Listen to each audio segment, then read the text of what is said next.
आप लाल किले से इन प्रधानमंत्रियों के भाषण सुनेंगे और इन परिवार के सभी प्रधानमंत्रियों के भाषण सुनेंगे तो उनके 20-25 मिनट के भाषण में 10 मिनट वो गरीबी पर बोलते थे। और कोई भी चुनाव का उनका भाषण सुन लीजिए, वो गरीब गरीब गरीब गरीब गरीब गरीब गरीब गरीब गरीब गरीब गरीब गरीब गरीब गरीब गरीब गरीब गरीब गरीब माला ही जपते रहते थे।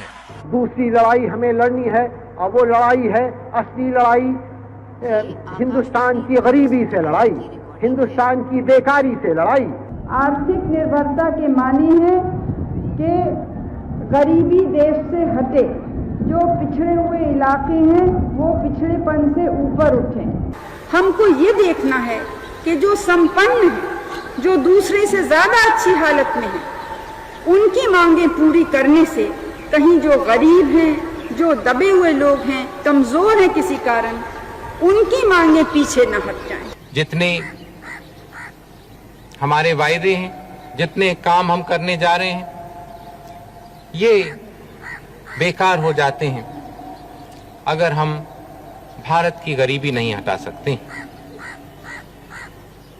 इसलिए हम खास ध्यान दे रहे हैं गरीबी हटाने के कार्यक्रमों पर। हमने गरीबी हटाने में बिल्कुल ऊपर रखा है और अपनी पूरी ताकत लगाई है गरीबी हटाने में।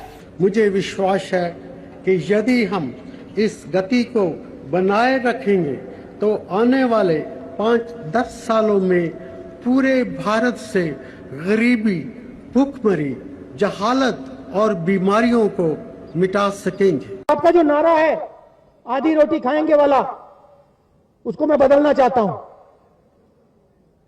पूरी रोटी खाएंगे, 100 दिन काम करेंगे, दवाई लेंगे और कांग्रेस पार्टी को लाएंगे।